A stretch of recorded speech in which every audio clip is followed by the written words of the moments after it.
Maraming salamat at nagugulat ako na yung biro ko ay totoo pala na hindi na kayo nabibigyan ng pagkakataon na gumamit ng mga equipment mula nung labis na sa 25 taon.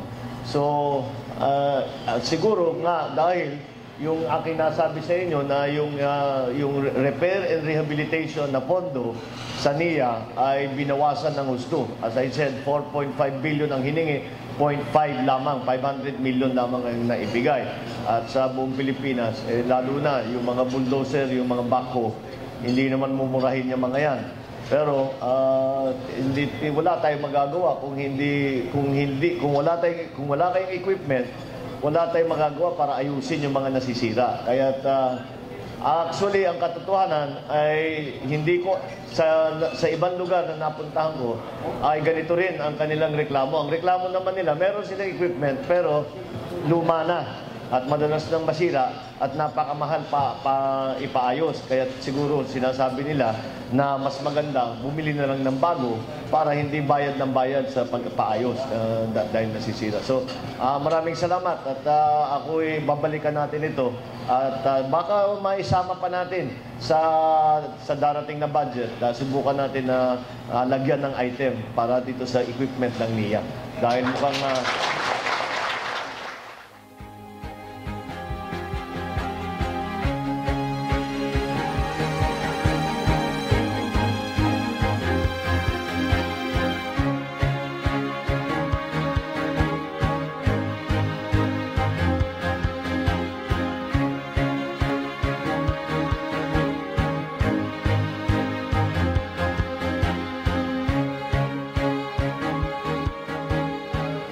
sinusubukan kong tulungan ang ating Department of Public Works na magbigay ng mga iba't na magbuo ng ating National Infrastructure Development Plan. Dahil malaki ang kakulangan ng ating pamahalaan sa infrastruktura sa nakaraang 4 na taon.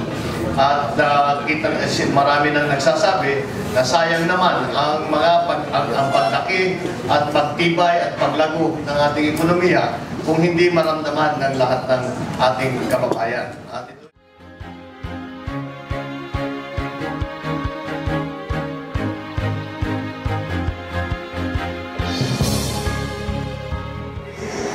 When it comes to the question of education, I can be very categorical when I say my thinking is this. In my view, the most important service that government can provide its citizens is education. It is the single most important thing that government can do.